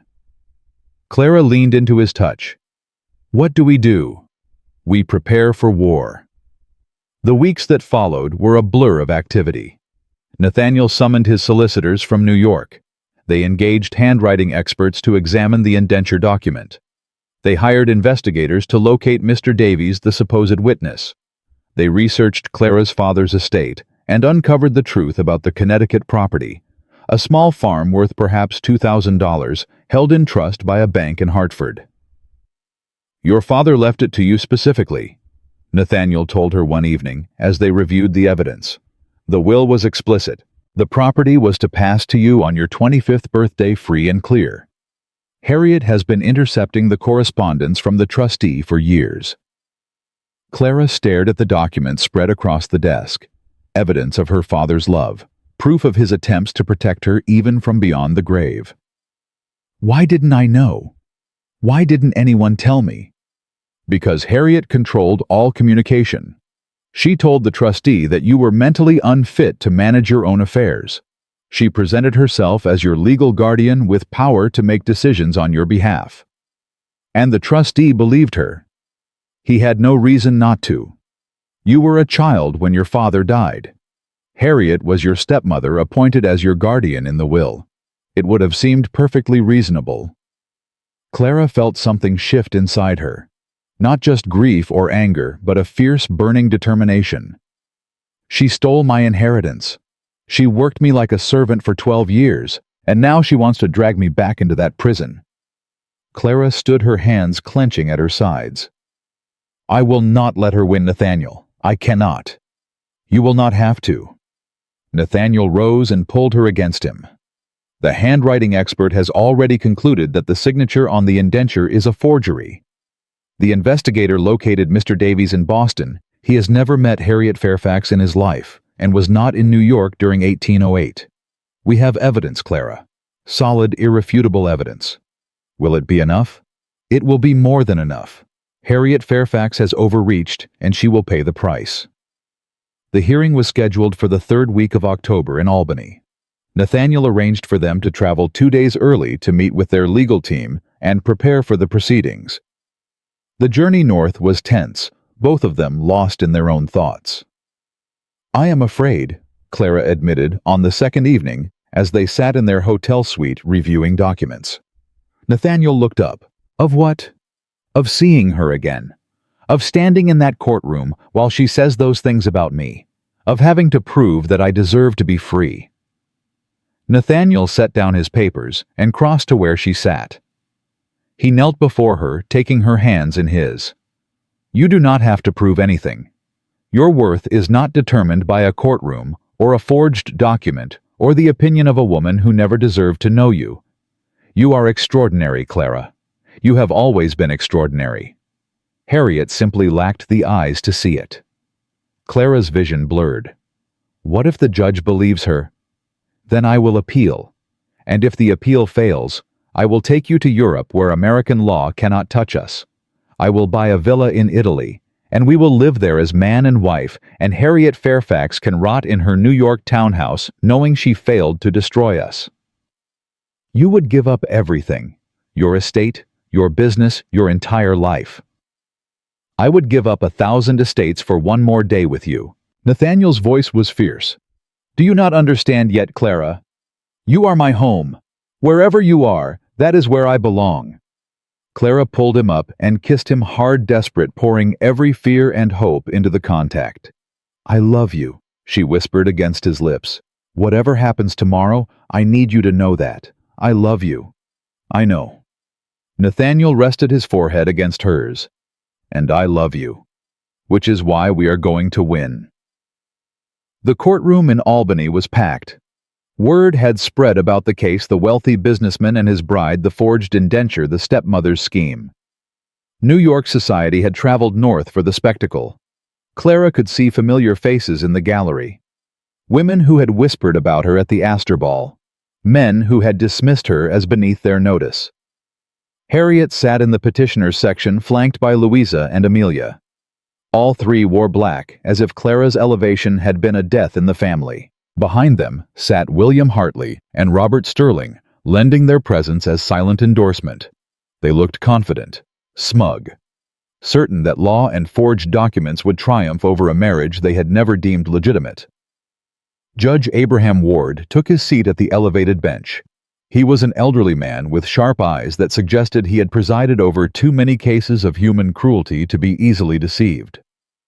This court is convened to hear the petition of Mrs. Harriet Fairfax regarding the alleged nullification of the marriage between Mr. Nathaniel Ashford and Miss Clara Whitmore, now styled Mrs. Clara Ashford. Judge Ward's voice carried through the chamber with authority. Mrs. Fairfax, you may present your case. Harriet's solicitor, a weasel-faced man named Grimsby, stood and launched into a presentation that was equal parts legal argument and theatrical performance. He brandished the indenture document described Clara's years of servitude in the Fairfax household, and painted a picture of a marriage contracted illegally by a young woman who lacked the legal capacity to consent. The law is clear, Grimsby concluded. An indentured servant cannot enter into contracts without the master's permission. The marriage is therefore void. Miss Clara must be returned to Mrs. Fairfax to complete the terms of her lawful indenture, and all arrangements made on the assumption of this invalid marriage must be dissolved. Murmurs rippled through the gallery. Clara felt her hands trembling and clasped them tightly in her lap. Mr. Ashford, Judge Ward said, you may respond. Nathaniel stood with fluid grace, but he did not approach the bench. Instead, he addressed the room at large, his voice carrying to every corner. Your Honor, ladies and gentlemen, we are here because Harriet Fairfax has produced a document claiming to establish an indenture that would invalidate my marriage to the woman I love. I could present expert testimony regarding the forgery, and make no mistake, this document is a forgery of the most transparent kind. I could produce evidence that the witnesses named on this indenture are either deceased or entirely fictitious. I could cite precedent and law, and argue technicalities. He paused. But I find I have no interest in such performances. Instead, I will tell you a simple truth. Nathaniel turned to face Clara directly. She saw her own fear reflected in his eyes, along with something fiercer. Absolute certainty. I will not allow this marriage to be annulled, not because of legal arguments or influence, but because I love my wife. And I will not lose her to a woman whose only claim to Clara is 12 years of systematic abuse. He moved toward Clara, and the entire chamber held its breath. Harriet Fairfax claims Clara was her indentured servant. Let me tell you what Clara actually was. She was an unpaid laborer, forced to serve the family that stole her inheritance. She was an orphan, stripped of her father's name and her mother's legacy. She was invisible, dismissed, treated as less than human by people who should have protected her. Nathaniel stopped directly in front of Clara's seat. His gray eyes held hers with an intensity that made her throat tighten. And then I saw her, standing in the shadows while her stepsisters preened in the light. And I saw what everyone else had missed. Dignity, strength, intelligence, a capacity for grace under circumstances that would have broken lesser souls. Slowly, deliberately, Nathaniel lowered himself to one knee before her. The chamber erupted in gasps. Clara's vision blurred with tears. Men did not kneel, not in courtrooms, not before women they had married under questionable circumstances, not in front of 200 witnesses and a judge. But Nathaniel knelt before her now, and when he spoke, his voice carried no trace of the stone patroon's famous control. It was raw, vulnerable, utterly human. I kneel before you, Clara, not as a legal strategy or a theatrical gesture.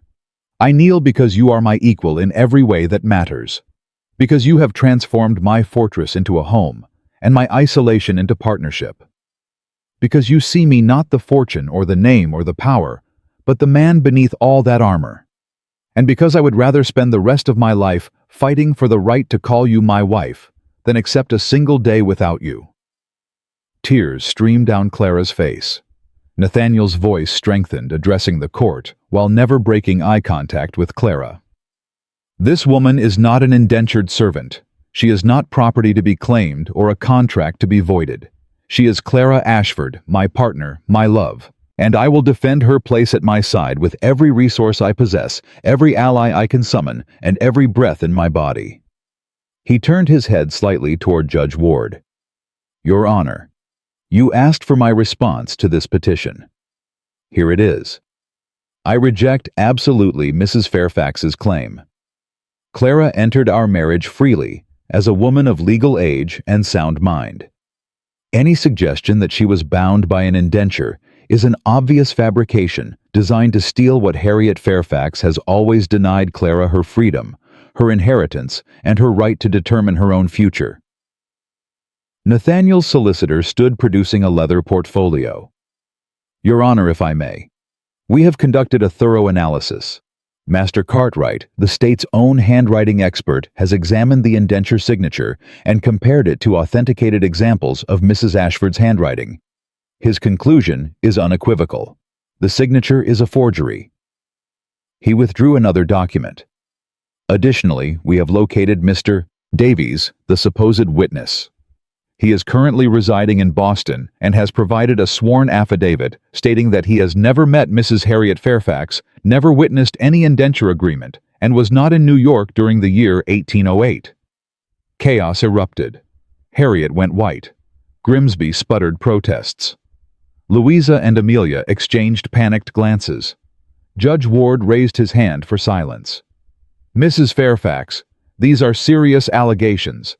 If you have knowingly presented a forged document to this court, it is not forged." Harriet's composure shattered.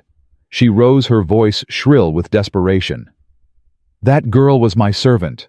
I fed her, clothed her, gave her a roof over her head when she had nothing. She owes me everything, and she repays me by stealing a wealthy husband, by humiliating my daughters. She is nothing. Do you understand? Nothing. A vicar's granddaughter playing at being a lady of consequence." Nathaniel rose from his kneeling position with dangerous grace. "She is everything, and you, madam, have just confessed to fraud before 200 witnesses." Judge Ward's voice cut through the tumult with absolute authority. "This court finds the petition without merit. The indenture document is hereby declared a forgery. The marriage between Nathaniel Ashford and Clara Whitmore is valid and binding." He paused, his sharp eyes settling on Harriet with cold contempt. "Furthermore, Mrs. Harriet Fairfax, you are charged with presenting false documents to a court of law, forgery and perjury. You will surrender yourself to the sheriff for formal charges." Harriet collapsed back into her seat, all color draining from her face. Louisa began to weep. Amelia stared straight ahead in shock. But Clara saw none of it. She saw only Nathaniel standing before her with such fierce protectiveness and love that her heart felt too large for her chest. "You knelt," she whispered. "I would kneel every day for the rest of my life if it meant keeping you." Nathaniel's hand cupped her face with infinite tenderness. "You are not nothing, Clara. You are everything, and I will spend my life ensuring that you never doubt it again." Clara rose and threw her arms around him. Propriety be damned. Nathaniel caught her, holding her against him as applause began to ripple through the gallery. Genuine, warm, approving. They had witnessed something they would speak of for years. The stone patroon melting completely for the woman he loved. "It is finished," Nathaniel murmured against her hair. "She cannot touch you now. You are free." Free. The word settled over Clara like a benediction. Free from Harriet's cruelty. Free from the shadow of servitude.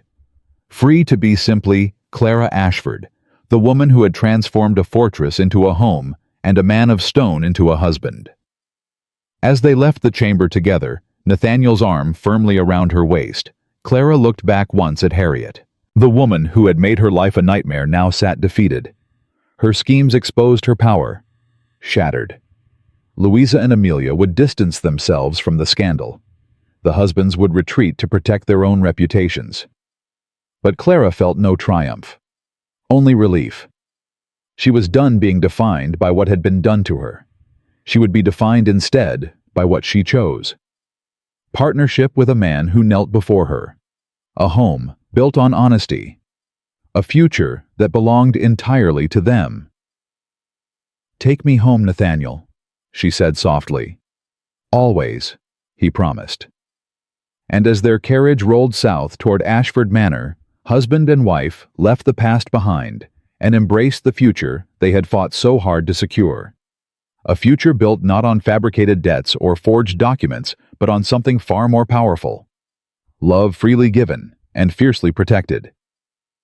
The carriage wheels turned south toward home, but Clara's mind remained in that Albany courtroom. She could still see Harriet's face, the moment when certainty crumbled into disbelief, when power dissolved into helplessness.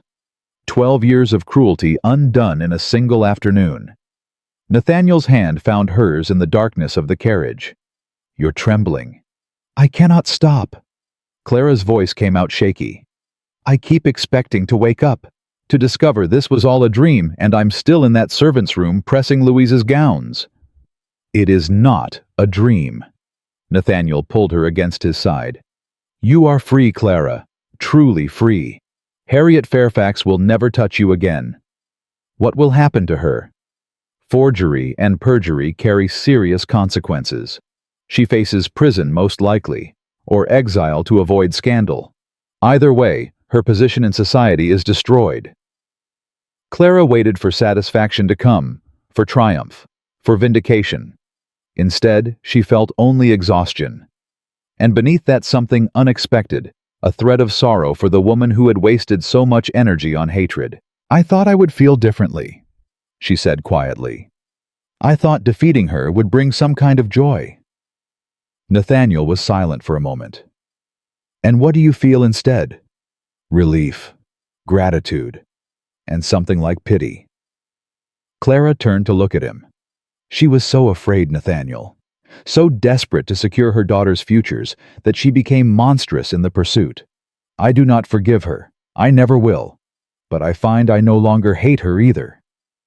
"That is because you are not her." Nathaniel's voice was soft. "You could have become bitter.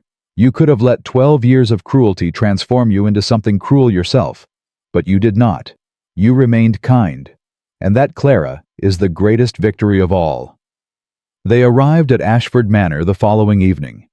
Mrs. Callahan met them at the door, her face alight with barely contained joy. "Sir, ma'am, welcome home. We received word of the verdict this morning. The entire staff wishes to extend their congratulations." Clara looked past the housekeeper to where the servants had assembled in the entrance hall. 47 people who had watched her arrive as a stranger 3 months ago, who had witnessed her transformation from uncertain bride to confident mistress, who had chosen gradually to give her their loyalty. "Thank you." Clara said, her voice steady, despite the emotion threatening to overwhelm her. "All of you. I know this household runs because of your dedication, and I am grateful for your service." Morrison stepped forward, his usually impassive face softened by something almost paternal. "If I may speak for the staff, ma'am, we are honored to serve you. You have brought something to this house that has been missing for many years." "And what is that?" "Warmth, ma'am. You have made Ashford Manor a home again." Clara felt tears prick her eyes. She reached for Nathaniel's hand, grounding herself in his solid presence. "We made it a home together," she said. "All of us." The days that followed brought a series of visitors. First came the solicitors, bearing documents that required signatures and explanations that required patience. Clara's Connecticut property had been formally transferred to her control, a small farm worth more than the $2,000 originally estimated, as the land had appreciated significantly over the years. "What do you wish to do with it?" Nathaniel asked as they reviewed the papers together. Clara considered. "I think I should like to visit it, to see what my father left for me, and then perhaps convert it to something useful, a school maybe for girls who have no one to advocate for them." Nathaniel looked at her with something like wonder. "You would give away your inheritance?" "It was always meant to give me independence, a path to freedom if I needed one." Clara smiled. "I have found my freedom in other ways. Perhaps the property can provide the same for girls who have not been as fortunate as I. You continue to astonish me, Clara Ashford. I should hope so. You did not marry me for my predictability. Then came the letters. Word of the trial had spread through New York society like wildfire. Every newspaper had covered the scandal, the forged indenture, the dramatic courtroom confession, the wealthy gentleman who had knelt before his bride in front of 200 witnesses. Clara found herself transformed overnight from invisible orphan to romantic heroine. Invitations poured in. Women who had snubbed her at the Astor Ball now sought her friendship. Men who had dismissed her as beneath notice now praised her dignity and courage. They are vultures, Nathaniel said, tossing yet another invitation onto the growing pile. 3 months ago, they would not have acknowledged your existence. Now they claim to have always recognized your worth. Perhaps some of them are sincere. And perhaps some of them are merely attracted to our money and position now that you have been publicly validated. Clara picked up one of the letters, a note from a Mrs. Elizabeth Waldron, whose daughters had been particularly cruel during Clara's invisible years. The woman now requested the honor of hosting Clara for afternoon tea. This one, Clara said thoughtfully, was present when Amelia deliberately spilled wine on my dress at a dinner party. She laughed along with everyone else. Then we shall decline. No. Clara set the letter aside. We shall accept. Nathaniel stared at her. You wish to take tea with a woman who participated in your humiliation. I wish to show all of them that I am no longer the girl who could be humiliated, that I have grown beyond their cruelty into something they cannot diminish. Clara met his eyes. Is that petty of me? That, Nathaniel said slowly, is magnificent of you. The tea with Mrs. Waldron proved to be everything Clara had anticipated, and more.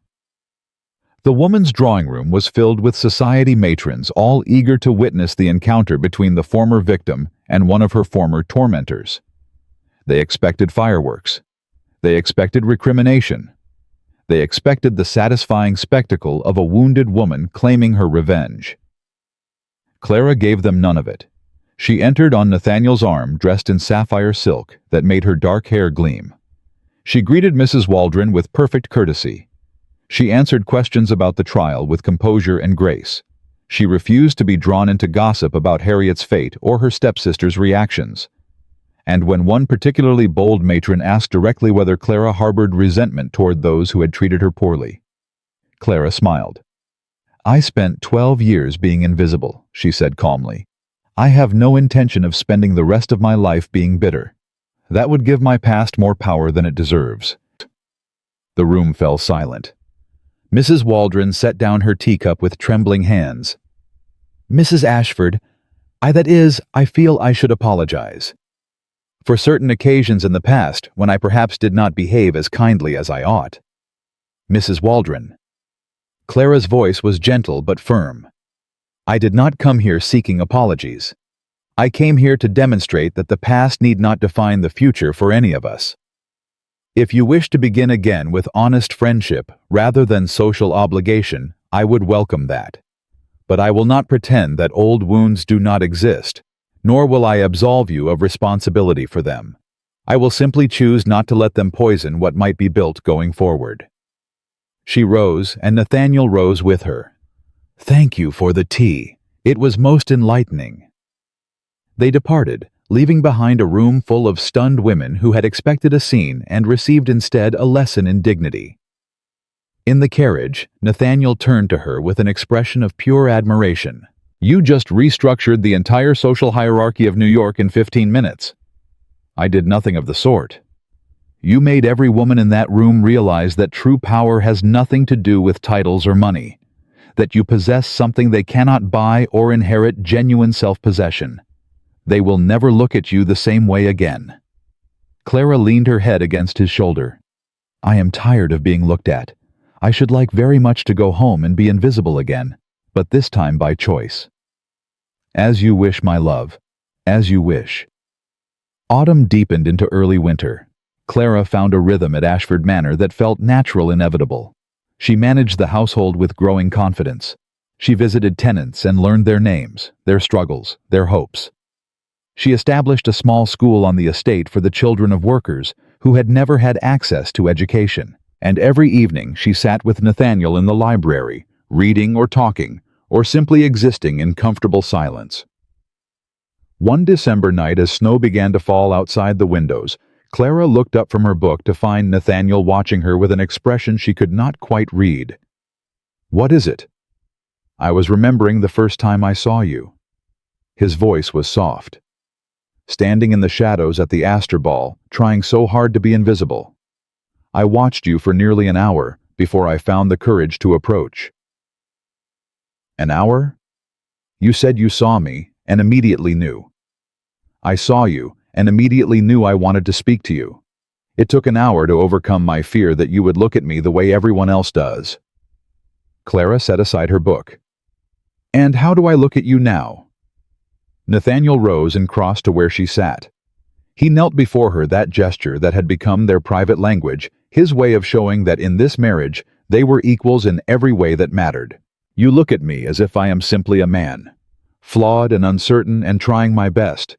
You have never expected me to be the stone patroon. You have only ever expected me to be Nathaniel. Is that enough?" "It is everything." He took her hands in his. "Clara, I have something to tell you. Something I should have said months ago, but was too afraid to speak aloud." Her heart quickened. "What is it?" "When I fabricated that debt, when I manipulated circumstances to secure your hand, I told myself I was rescuing you. But that was a lie I told to make myself feel noble. The truth is simpler and more selfish." He drew a shaky breath. "I was drowning, Clara. For years I had been drowning in isolation and expectation and the terrible weight of being seen by everyone but known by no one.